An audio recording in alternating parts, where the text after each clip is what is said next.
특별히 오늘 은혜교회에 와서 말씀을 전하게 되어 참 얼마나 기대가 되는지 모르겠습니다. 말씀을 듣는 여러분이나 또 말씀을 전하는 제가 참 그 좋은 은혜를 우리 함께 나눌 수 있기를 원합니다. 저는 보스턴에 온 지 얼마 되지 않습니다. 아직도 치과 치료를 위해서는 뉴욕으로 내려가곤 합니다.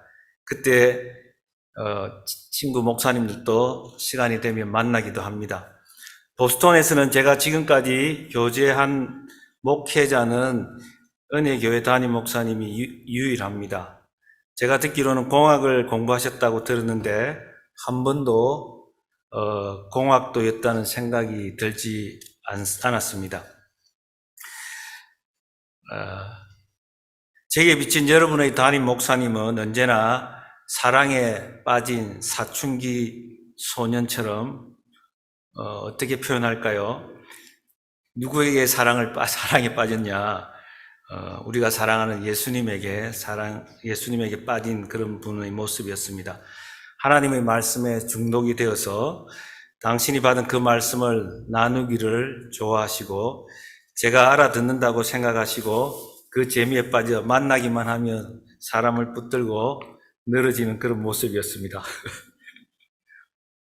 제가 안경을 좀 바꿔야겠습니다. 여러분을 보면서 말씀을 전하려고 했는데 제가 위대하신 여러분 앞에서 조금 떨리는 것 같습니다.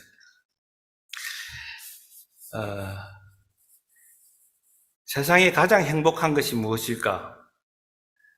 같은 사랑에 빠진, 같은 대상을 사랑하는 사람끼리 만나서 함께 시간을 보내고 호흡하고 같이 걸어가는 것이 가장 행복하지 않을까 하는 생각을 합니다. 우리가 가장 사랑하는 나의 주, 나의 하나님을 사랑하는 사람과 함께 생각하고 함께 기도하고 함께 식사를 나눈다는 것은 정말 즐거운 일이라고 생각을 합니다. 저는 언젠가부터 그렇습니다. 내가 사랑하는 나의 유일한 소망이신 예수님을 사랑하는 사람을 보면 제가 굉장히 기분이 좋아요. 그가 나에게 어떤 반응을 보이든지 상관없이 그가 정말 시선을 우리 주 예수님께 고정을 시키고 예수님을 바라보고 예수님을 사랑하는 그 모습은 그가 나를 모른다 할지라도 나는 그를 사랑하는 것을 알게 됩니다. 오늘 말씀을 통해서 우리는 하나님을 우리가 나의 주, 나의 하나님이라고 고백하는 그 하나님을 유별나게 사랑한 한 사람을 우리는 그 한 사람을 만나려고 합니다. 그 한 사람이 정말 힘들고 어려운 시간에 새롭게 만났던 그 하나님을 우리는 묵상하려고 합니다. 여러분, 이런 말이 있습니다. 성경은 몰라도 시편 23편은 안다라는 말이 있습니다. 그만큼 많은 사람에 의해서 사랑받는 시가 바로 시편 23편입니다. 왜 이 시가 그렇게 많은 사람들로부터 사랑받을까?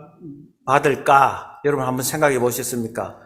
여러분이 시편 23편을 사랑한다면 왜 나는 이 시편을 그렇게 사랑할까? 다른 거는 못 외우는데 왜 시편 23편은 내가 암송할까? 여러분은 어떻게 대답을 하시겠습니까? 시편 23편은 이렇게 시작합니다. 여호와는 나의 목자시니 여호와는 나의 목자다 라는 메타포를 사용합니다. 은유. 뭔가 어떤 스태핑 스톤을 우리에게 주는 것이 아니라 뭔가 보조적인 관념을 주는 것이 아니라 뭐 가치가 아니라 A는 B다라고 바로 이야기를 합니다.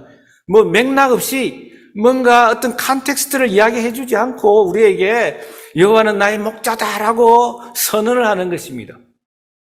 이러면 우리는 어떻습니까? 갑자기 우리의 머리가 복잡해집니다. 우리의 마음이 막 그냥 움직이기 시작합니다. 흥분되면서. 우리의 상상력을 동원하는 거죠. 야, 이 시인이 갑자기 여호와는 나의 목자라고 하는데 왜 여호와가 목자라고 했을까? 여호와와 목자 이미지를 막 동원하면서 우리는 상상력의 나래를 펴나가기 시작하는 것입니다. 한번 상상해 봅시다. 여호와는 나의 목자다. 왜 그가 그렇게 말했을까? 나를 푸른 초장에 누이시고 실만한 물가로 인도하시고 내가 사망의 음침한 골짜기를 다니는데도 불구하고 내가 눈물 골짜기를 지나가는데도 불구하고 내 원수의 목전에서 밥상을 차려주시고 내 머리에 기름을 부어주시는데 넉넉하게 넘치도록 내 잔이 넘치도록 채워주시는 그 하나님을 이 시인은 마음으로 경험하고 있기 때문에 여호와는 나의 목자다 라고 고백하는 것입니다. 여러분, 이 시인은 지금 어디에 있습니까? 사망의 음침한 골짜기가 여러분 눈에 보이십니까? 여러분의 마음의 눈에 이 시인이 지금 처해 있는 그 상황, 그 환경이 바로 사망의 음침한 골짜기라는 것입니다. 원수의 목전이 보이십니까? 이 시가 그렇게 아름다운 것은 왜 이 시가 그렇게 아름다울 수밖에 없는가? 여러분, C.S. 루이스가 이야기하는 것처럼 이 하나님의 그 예기치 않은 그 기쁨은 바로 고통을 통해서 온다는 것입니다. 이 시가 그렇게 아름다울 수밖에 없는 것은 바로 가장 암울하고 어둡고 우울한 그 상황 속에서 하나님의 은혜로 기록이 되었기 때문에 하나님의 은혜로 그 슬픈 자의 입술에서 나왔기 때문에 가장 아름답고 가장 joyful한 그런 언어라는 것입니다. 유진 피럴스는 분명하게 말을 합니다. 자기가 아무리 연구해봐도 이 시의 배경은 다윗이 말년에 지어졌고 바로 그 배경은 압살롬이 반역해서 그토록 사랑하던 아들 압살롬이 반역을 해서 그 왕궁에서 급히 쫓겨 나올 수밖에 없는 그 상황이었다라고 말을 합니다. 우리가 아는 대로 예루살렘에 가보면은 예루살렘 이렇게 궁중이 있죠. 왕궁이라고 그러죠. 그게 또 옆에 성전도 있고 한데 그 오른쪽에 키드론이라고 하는 밸리 또는 기드론 계곡이라고도 합니다. 물이 있을 때 이름과 물이 없을 때 이름이 다른 거죠. 계곡이라고도 하고 기드론 시내라고도 합니다. 자, 우리 예수님이 그렇게 건너가셨던 것처럼 때로 건너가셨던 것처럼 바로 다윗이 고난의 대명사 다윗이 인생 말년에도 하나님은 그를 눈물 골짜기를 거닐게 하십니다. 머리를 풀고 맨발로 너무도 수치스럽기 때문에 그 사랑하는 아들이 등 뒤에서 칼을 꽂았기에 너무도 수치스럽고 부끄럽고 차마 앞을 볼 수 없어서 눈물을 흘리면서 머리를 풀고 눈을 가리면서 맨발로 기드론 계곡을 건너갑니다. 이 음침한 골짜기를 다윗은 묵묵히 걸어가면서 하나님이 그 상황 속에서도 자신과 함께 하는 것을 믿음의 눈으로 보게 됩니다. 맨발로 걸어갔다고 성경은 우리에게 사무엘서는 말합니다. 내가 비록 억울하고 천부당 만부당한 상황에 있다 하더라도 우리 아들은 그렇다 하더라도 나의 신복들이 어찌하여 나를 따르던 자들이 어찌하여 내 뒤에서 비수를 꽂을 수 있느냐 하는 거죠.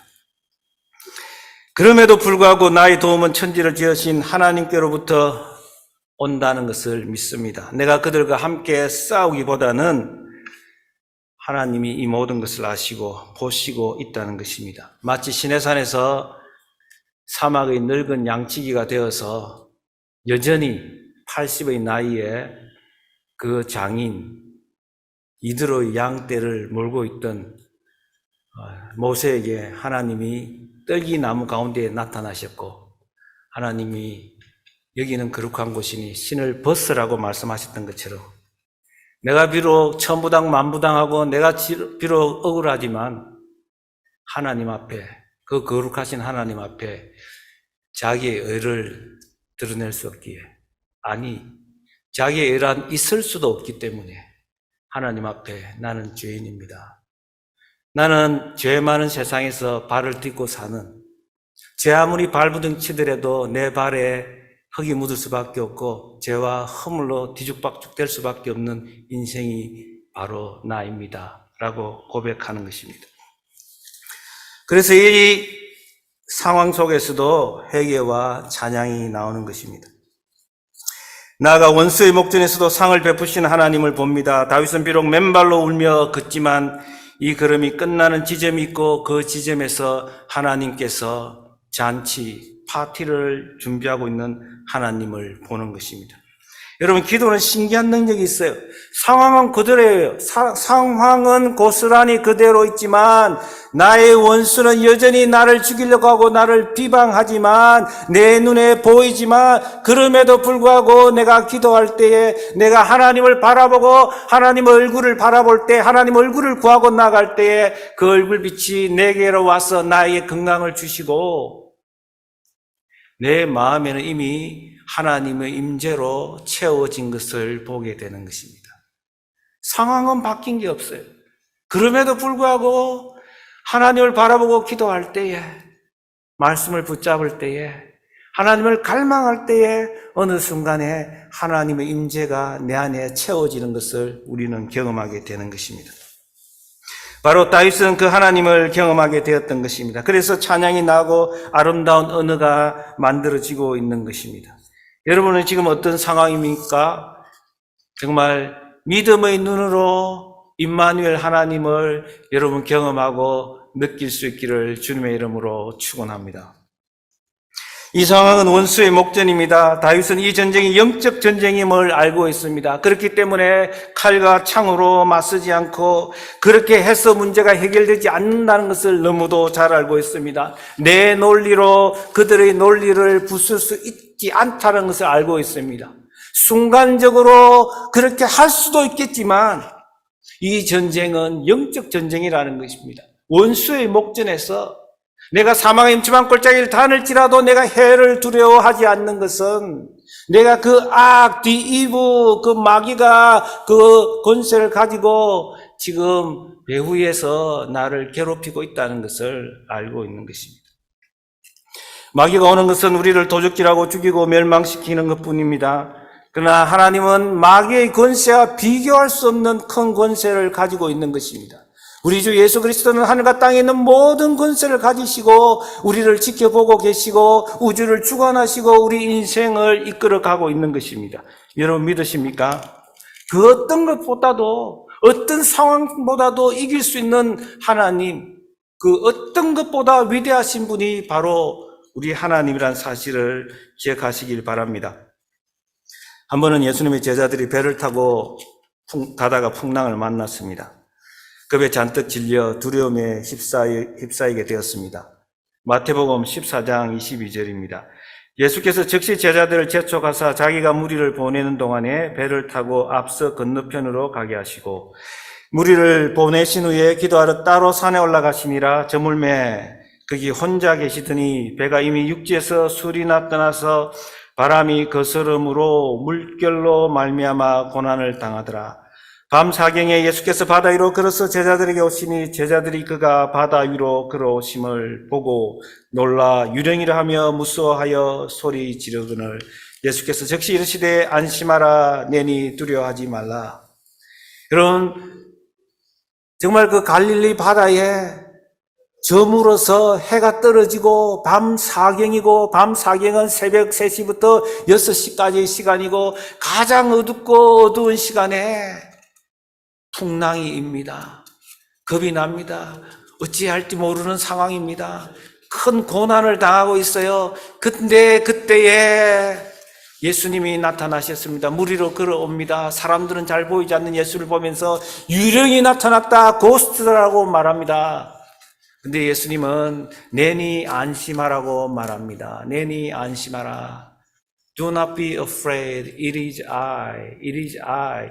여러분 우리 영어 성경이나 우리말 성경에서는 이 말이 무슨 말인지 잘 이해가 되질 않습니다. 여러분 여호와는 나의 목자시니 할 때 그 여호와 야훼가 바로 It is I 할 때 It is입니다. A고 A미. 내다. 예수님이 요한복음에서 자기를 7번 선언하는 것처럼 나는 선한 목자라, 나는 생명의 떡이다라고 말씀하시는 그 표현이 바로 여기서 나타나는 것입니다. 시내산에서 모세에게 미디안 광야에서 하나님이 모세에게 나타나셔서 말씀하시고 이집트로 보내시는데 모세가 내가 하나님을 누구라고 말하리요? 하나님이 이렇게 말씀합니다. 나는 스스로 있는 자 I am 야훼라는 말입니다. I am the bread of life. I am the light of the world. I am. 히브리인들에게는 들리는 것이 무엇이냐? 하나님 여호와란 말입니다. 여호와 야훼. 요한복음은 끊임없이 그때에 나타난 시내산에 나타난 그 하나님, 그 여호와 하나님과 예수님으로 하나님이 사람이 되어 오신 그 하나님이 동등하다 같다라고 말합니다. 여호와 정의는 낮아빠지지만 우리는 예수님이 여호와 하나님과 동일하신 하나님, 예수를 본 자는 여호와 하나님을 봤다라는 사실입니다. 여러분 믿으십니까? 예수님이 바로 그렇게 말씀합니다. 내니 안심하라, 두려워하지 말라, 내가 하나님이다 라고 말씀하는 것입니다. 그래서 베드로가 주님을 recognize 하고 이렇게 말합니다. 나도 걸어가게 해주세요. 물 위로 걸어가게 해주세요.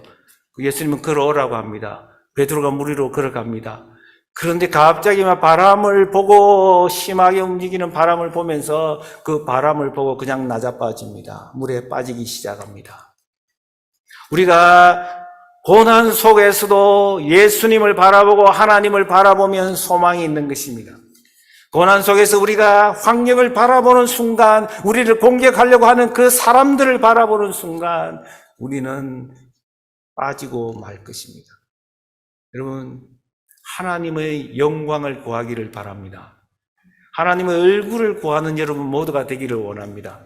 새해는 여러분들이 시편 67편의 시인이 그렇게 기도한 것처럼 하나님 우리에게 복을 주옵소서, 하나님 우리에게 은혜를 주옵소서, 하나님 주의 영광을 주의 얼굴을 빛을 우리에게 비추어 주옵소서. 주의 얼굴이면 됩니다. 하나님이면 됩니다. 하나님이면 됩니다. 그것이 우리의 복이요 은혜입니다. 최고의 은혜입니다.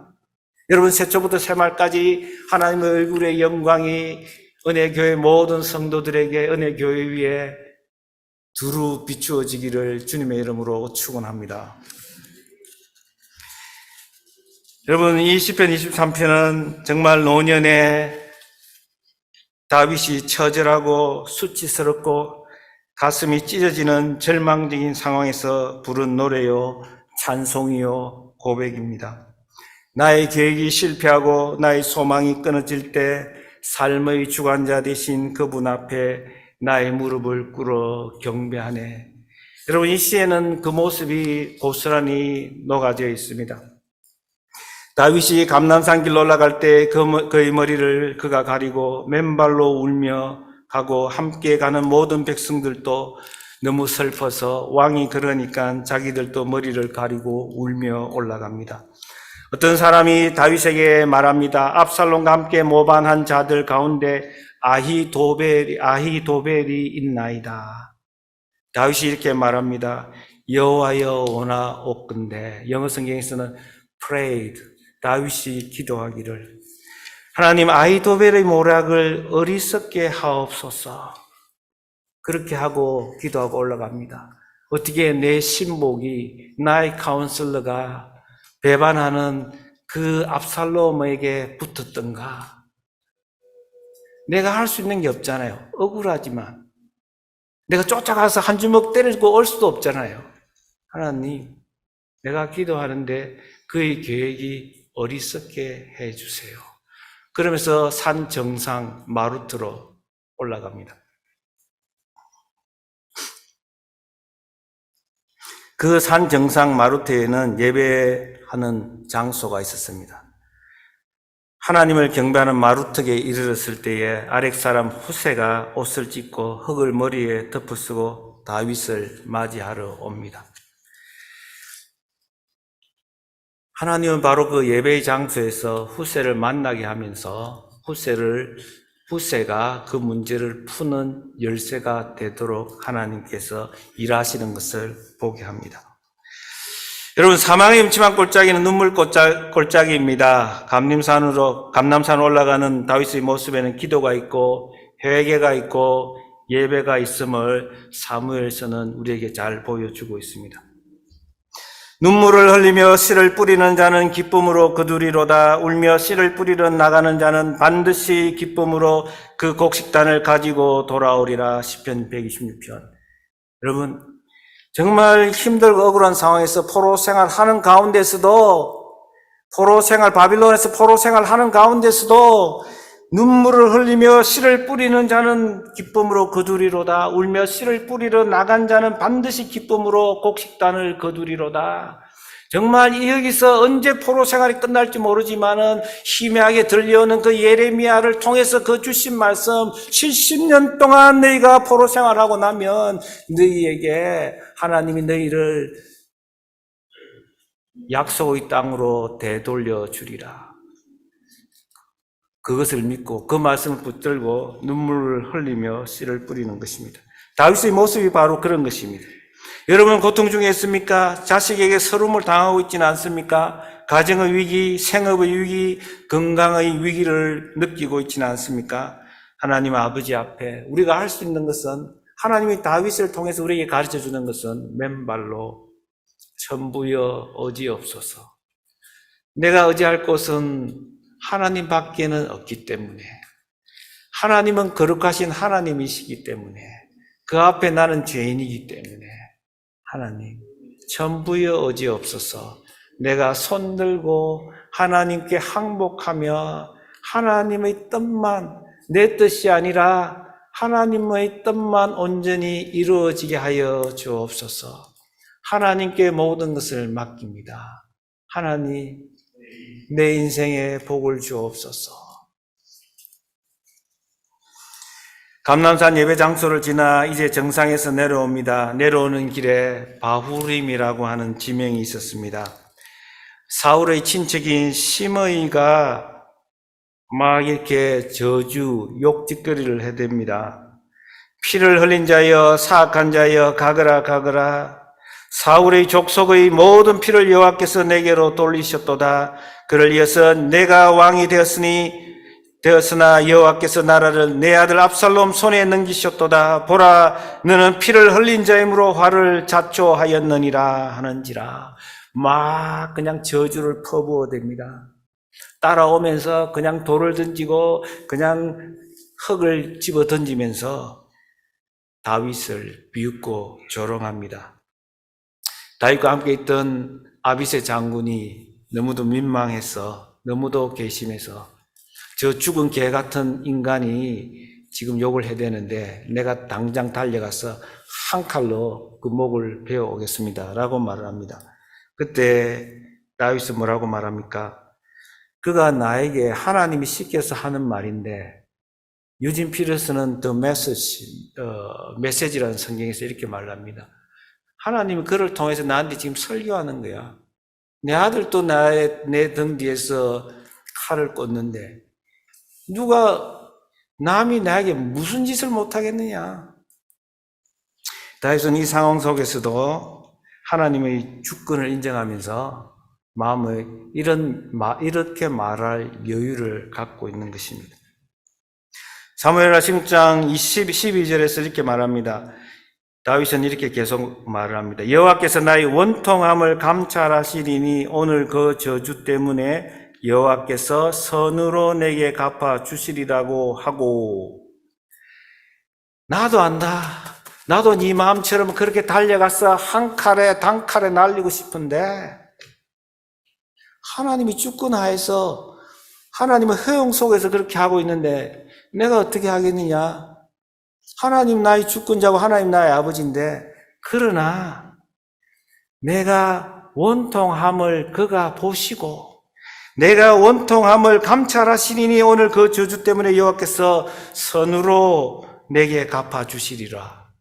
여러분, 구약에서는 이 라아라는 말이 있어요. 보다라는 말인데 이게 굉장히 중요합니다.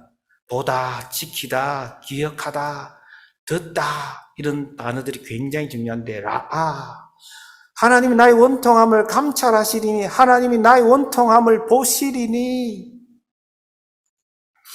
야곱이 졸지에 두 여자와 결혼하게 됐습니다. 레아와 결혼하게 되었고 라헬과 결혼하게 되었습니다. 야곱은 일심단편 그냥 라헬만 사랑합니다. 눈이 아름다웠던 라헬 품을 떠나지 못합니다. 레아는 라헬의 언니였고 레아는 너무너무 마음이 찢어집니다. 하나님이 레아가 야곱으로부터 사랑받지 못함을 보시고 그에게 아들을 주시는데 레아가 아들 낳고 그 아들 이름을 르우벤이라고 합니다. 하나님의 아들을 보셨다라는 말입니다. 여러분은 라아에서 온 말, 벤은 아들이란 말입니다. 여러분, 하나님이 보시면 된다는 사실을 믿으십니까? 예수님이 38년 된 병자가 누워있는 것을 보시고 병이 벌써 오래된 줄 아시고 하나님이 보시고 아시면 되는 거예요. 내가 이렇게 원통하지만 내가 지금 숨이 헐떡이고 답답해 미치겠는데 내가 어디에 가도 하소연할 것도 없지만 하나님이 보고 계신다. 전능하신 하나님이 불꽃 같은 눈동자로 나를 보고 계신다. 하나님이 보셨으면 된다. 하나님이 보시면 선으로 악을 갚아주시고 하나님이 가장 좋은 것으로 나에게 주실 것이다. 아멘입니까? 우리에게는 그런 믿음이 있어야 됩니다. 하나님이 나를 보고 계신다. 하나님이 내가 연약하면 연약할수록 내가 당하면 당할수록 나를 더욱 귀히 여기사 나를 더 사랑하신 하나님. 제가 어릴 때 우리 자녀들에게 늘 이런 이야기를 자주 들려주었습니다. 아빠, 내가 공부를 잘하면 더 좋지. 애가 공부를 하면서 자기가 이렇게 부모한테 은근히 이 부담을 갖는 것 같아요. 제가 뭐 1등을 해라 이런 이야기를 한 것도 아닌데 우리 딸은 별로 그러지 않은 것 같은데 아들이 조금 그런 부분에서 소심했던 것 같아요. 그래서 가정교육을 드릴 때 내가 그러니까 하나님이 우리를 연약하면 연약할수록 우리를 더 사랑하시는 하나님이다. 아빠도 마찬가지다. 네가 한번 생각해봐. 네가 제대로 공부도 못하고 뭐 이렇게 대학도 못 가고 이렇게 뭐 제대로 직장도 못 가지고 그러면 아빠가 내 생각을 네에게서 거둘 수가 있겠느냐? 늘 네만 생각하고 어떻게 하면 너를 좀 도와줄까? 그렇게 생각하지 않겠느냐? 그러니까 그런 부담 갖지 말고 네가 최선을 다하고 믿음으로 살고 네가 좀 실패하고 그러면 그때에 아빠는 그래서 너를 더 사랑한다는 것을 기억해야 된다. 근데 아빠는 늙어가고 힘이 빠지지만 그럼에도 불구하고 끝까지 너를 사랑하시는 분이 있는데 그가 하나님이란 사실을 기억해라. 여러분 그렇습니다. 하나님은 정말 우리가 연약하면 연약할수록 우리가 실패하면 실패할수록 우리를 더 많이 사랑하시는 하나님인 것을 믿으시길 바랍니다. 여러분, 이 아름다운 신앙은 바로 목자를 아는 데 있습니다. 다윗은 여호와 하나님이 자기 목자라는 사실을 알았습니다. 여러분, 우리가 잘 아는 것처럼 양은 얼마나 미련한 존재입니까? 다른 어떤 동물과 다르게 양은 목자가 반드시 필요합니다. 조사를 해보니까 양만큼 시력이 나쁜 동물도 없는 것 같고 양만큼 그렇게 IQ가 낮은 동물도 없는 것 같아요. 여러분이 그 부분에 대해서 너무도 많이 공부를 했었기 때문에 제가 말씀을 드리지 않겠습니다. 그런데 분명한 것은 목자는 양을 알고 양도 목자를 안다는 사실입니다. 여러분이 여호와를 나의 목자라고 고백하면서 살 수 있는 방법은 무엇이냐? 그 길은 뭐냐? 하나님, 사람들은 나를 어떻게 평가할지 모르지만 야, 정말 은혜 교인들은 정말 다 잘났다 이렇게 말할지 모르지만 정말 하나님 아시죠? 내가 얼마나 미련한지, 내가 얼마나 미련한 곰탱이 같은 인간인지 하나님은 아시잖아요. 하나님 은혜 없이는 나는 한순간도 살 수 없는 존재라는 거 하나님 아시잖아요. 하나님 나의 목자십니다. 그래, 하나님이 다 나를 지켜주시고, 나를 보호하여 주시고, 나를 통치하여 주시옵소서. 여러분, 그 마음이 없이는 우리가 다윗처럼 여호와는 나의 목자시니 라고 말할 수가 없어요. 다윗은 전쟁의 사람이었습니다. 전쟁에 대해서는 상당한 전략을 가지고 있는 사람이었습니다. 압살롬쯤이는 정말 쉽게 그냥 이길 수도 있어요. 그럼에도 불구하고 그는 그런 작전을 세우지 않고 하나님께 자신을 맡기는 것입니다. 하나님이 자기의 목자이기 때문에. 시인은 계속해서 말합니다. 내 영혼을 소생시키시고 자기 이름을 위하여 의의 길로 인도하시는도다.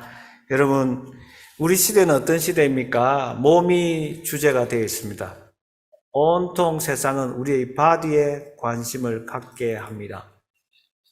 엉짱이란 말도 있고 얼짱이란 말도 있고 몸짱이란 말도 있고 모두가 몸에 대해서 한 가닥을 하고 싶어 합니다.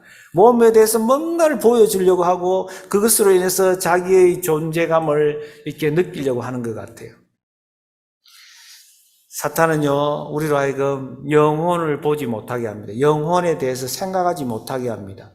우리는 영이신 하나님께 나아가려고 하면 우리의 영혼을 움직여야 합니다. 우리의 영혼이, 우리의 마음이 상한 마음이 되어야 되고 가난한 마음이 되어야 되는데 사탄은 계속해서 우리로 하여금 시선을 바깥으로, 우리로 하여금 만질 수 있는 것으로 우리의 시선을 옮겨가게 합니다. 여러분, 내 영혼을 소생시키시고 내 몸이 어찌 되든 상관없이 다윗은 내 영혼을, 내 마음을 새롭게 하시는 하나님을 보고 있는 것입니다.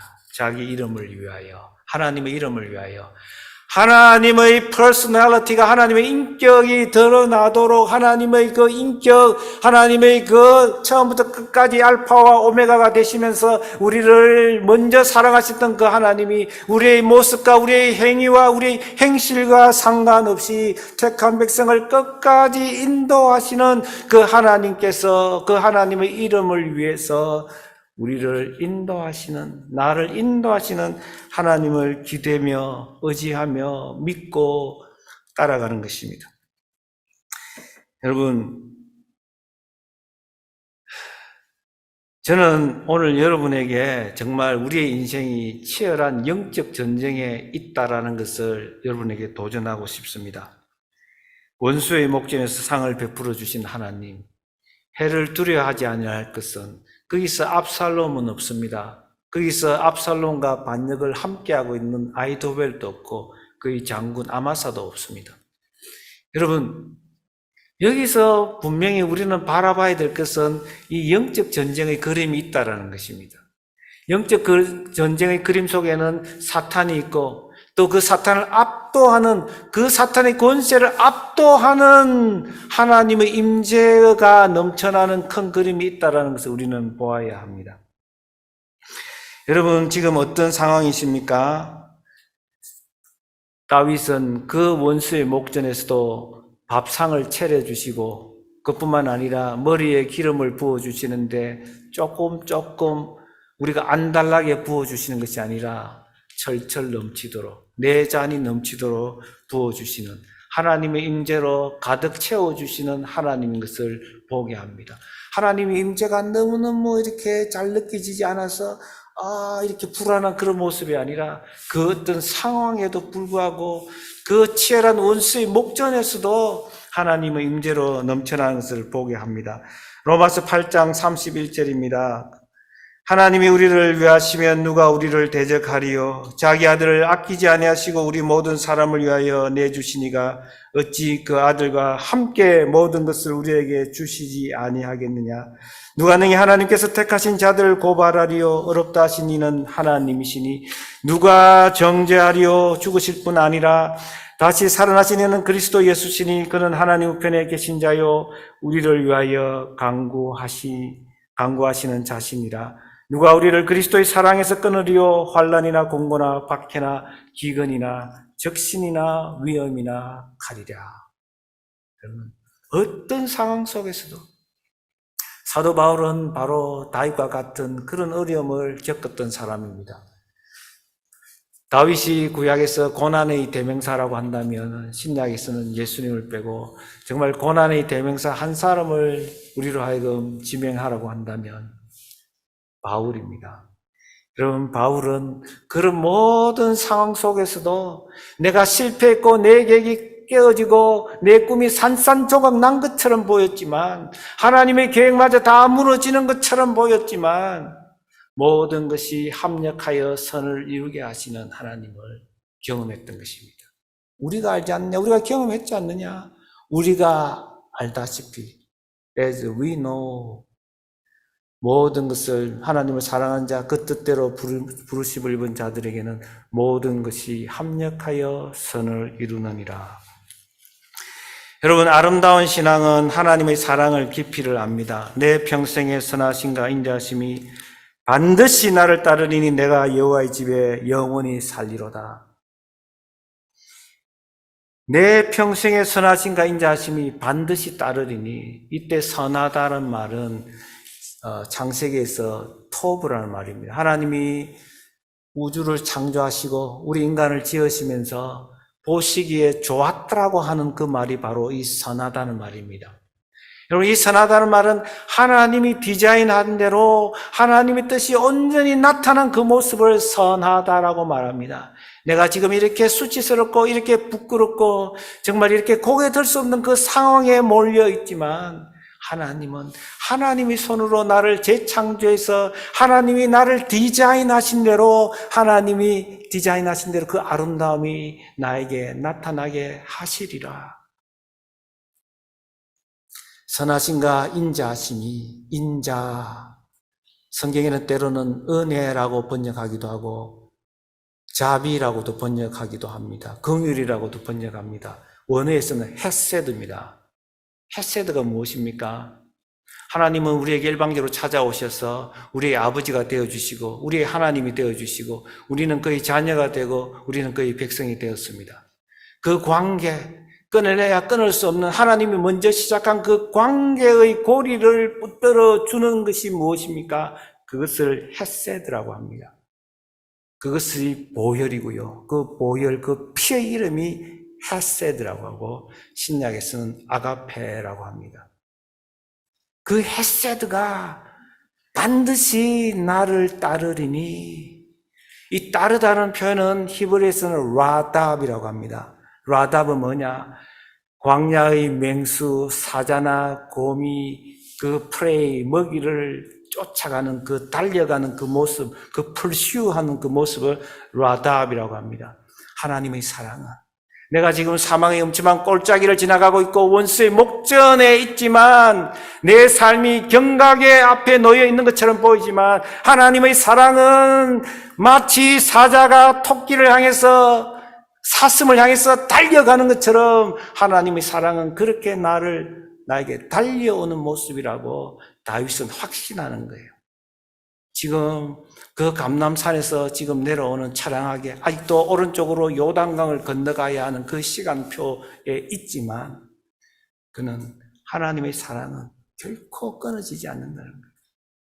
하나님이 우리를 위하시면 누가 우리를 끊을 수 있느냐는 거예요. 천사나 높음이나 깊음이나 어떤 피조물이라도 어떤 권세라도 어떤 칼이라도 나를 그리스도 안에 있는 하나님의 사랑에서 끊을 수 없느니라. 여러분, 우리가 이런 고백을 할 수 있기를 원합니다.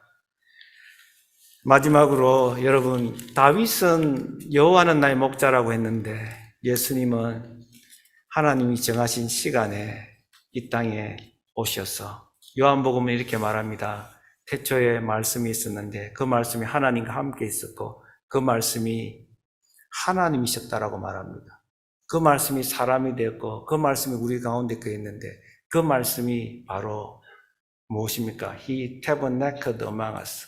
그 성막이 바로 우리 가운데 진을치 모습이라고 합니다.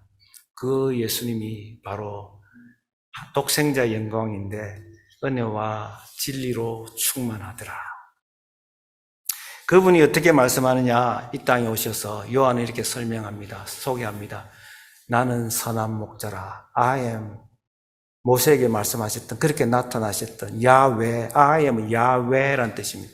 야훼. 내가 선한 목자다. 내가 바로 다윗이 만났던 그 하나님이다. 내가 바로 다윗이 고백했던 그 하나님이다. I am the good shepherd라고 말하는 것입니다.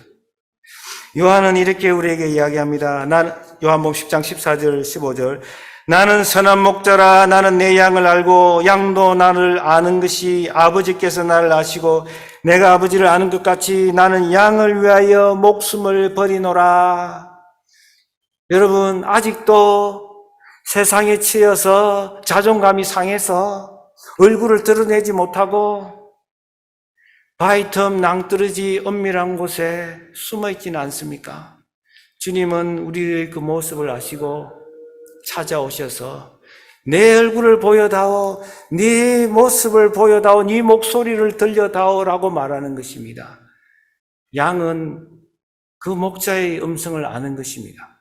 내가 여기 있나이라고 하면 예수님은 그 바위틈 낭떠러지로 맨발로 찾아오셔서 피를 철철 흘리시면서 우리를 안고 우리를 안전한 곳으로 인도하시는 하나님이신 것입니다.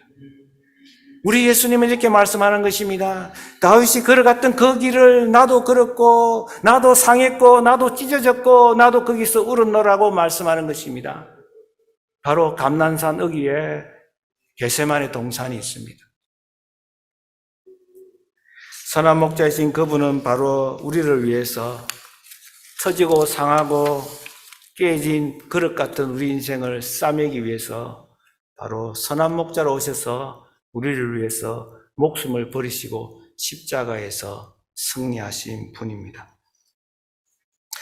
사랑하는 성도 여러분, 새해에는 여호와가 나의 목자임을 고백하며 예수님이 나의 선한 목자임을 기억하며 우리를 위해서 우리를 싸매시고 우리를 새 피조물이 되게 하기 위해서 기꺼이 목숨을 버리신 선한 목자 예수님을 성령으로 날마다 동행하며 함께 호흡하며 그분의 보호를 받으시기를 주님의 이름으로 축원합니다. 기도하겠습니다. 하나님 아버지 은혜 감사합니다. 우리를 사랑하사 귀한 말씀을 들려주시고 이 말씀이 나에게 주시는 말씀, 우리 은혜교회 주시는 말씀임을 알게 하사 아멘으로 화답하게 하시니 감사합니다. 주여, 새초부터 새말까지 선한 목자 되신 예수님만 바라보며 그를 믿고 의지하고 따라가며 순종하게 하사 아름다운 순종의 열매를 보게 하여 주옵소서. 예수님 이름으로 기도드리옵나이다. 아멘.